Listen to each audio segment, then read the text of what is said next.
Months had passed since I walked away. I didn't say goodbye. I didn't leave a note, and I didn't even look back for a final glimpse of her.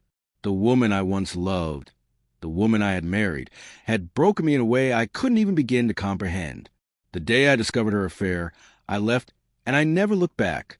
But now, standing before me was the last person I thought I'd ever see again. She had come looking for me. I didn't expect this. I never wanted to see her again, not now, not ever. But there she was, standing in front of me, begging for forgiveness. But why? Was it love, or was it simply regret? The discovery wasn't some dramatic, movie-like moment where I caught them in the act. No, it was the small things that began to add up over time, the subtle signs that I had ignored for too long. Her coldness, her late nights at the office, her phone always on silent or face down. But one night, everything changed. I had just come home after a long, exhausting day, tired and distracted, and that's when I saw the message. The words hit me like a punch to the gut.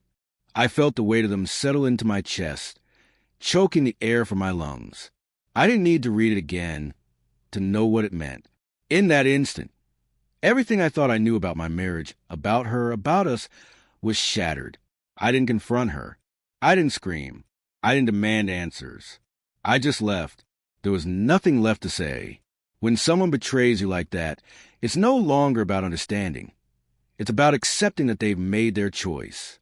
They've chosen something or someone over you, and I couldn't stay. The days after I left were a blur. I didn't want to deal with anyone or anything. Friends reached out. Family told me I needed to get out, to breathe, but I couldn't. I felt hollow, suffocated by the hurt, by the betrayal. I didn't want to admit it, but it was always there, gnawing at me. I moved into a small apartment, far from the life I once knew, far from her and all the memories. I tried to rebuild what little peace I could find. I kept to myself, buried myself in work, and avoided anything that reminded me of her.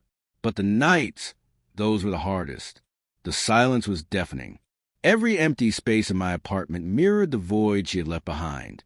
There were moments when I missed her, moments when I wondered if she felt the same pain. But then I reminded myself, she had made her choice. She had crossed a line, and there was no going back. Then, one afternoon, about 6 months later, I got a message. Her name flashed across my phone, and for a moment, I froze. The mix of emotions I felt was overwhelming. Anger, confusion, disbelief. What could she possibly want after everything? After I left without a word, why was she reaching out? Was it guilt?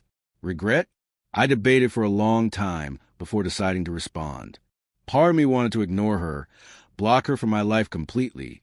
But another part, one I hated to admit, even to myself, wanted to know. I needed to know what she had to say. I told her to meet me at the cafe we used to frequent, one of the few places that wouldn't suffocate me with memories of her. I arrived early, sitting at a table in the back corner, pretending to be calm while my mind raced. When she walked in, it took everything I had not to turn and leave. She looked the same, but not quite. Her hair was shorter now, and there were subtle signs of exhaustion beneath her eyes, as if she had aged 5 years in the months we'd been apart. When she saw me, her eyes filled with something, regret, maybe, or guilt.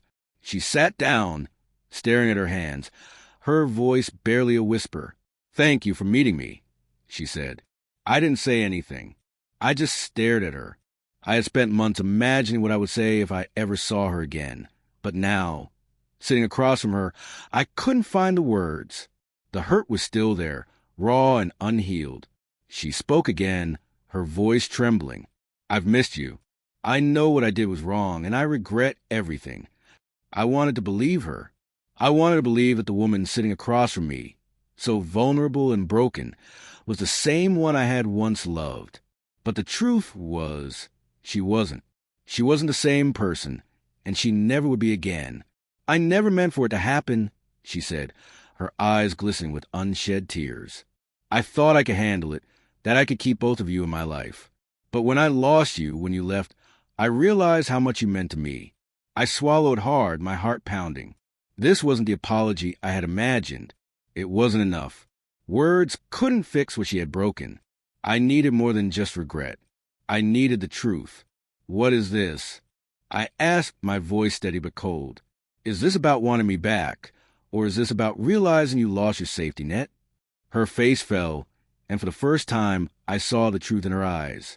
It's not just that, she said quickly. I really miss you. I miss everything we had. I've thought about it every single day. I didn't know how to fix what I broke. But the unspoken truth hung in the air. She didn't miss me. She missed the way I made her feel. She missed the comfort, the security I provided, the life she thought she had with me. But it wasn't love. It was regret. And that's when everything clicked into place.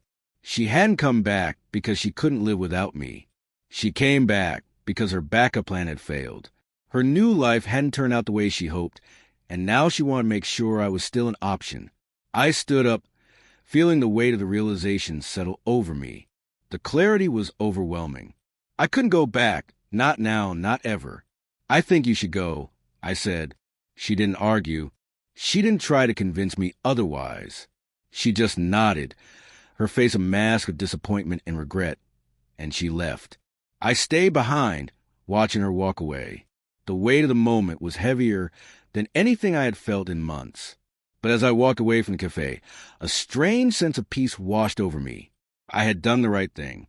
Forgiving her didn't mean going back. It didn't mean pretending everything was okay. It meant accepting the reality of the situation.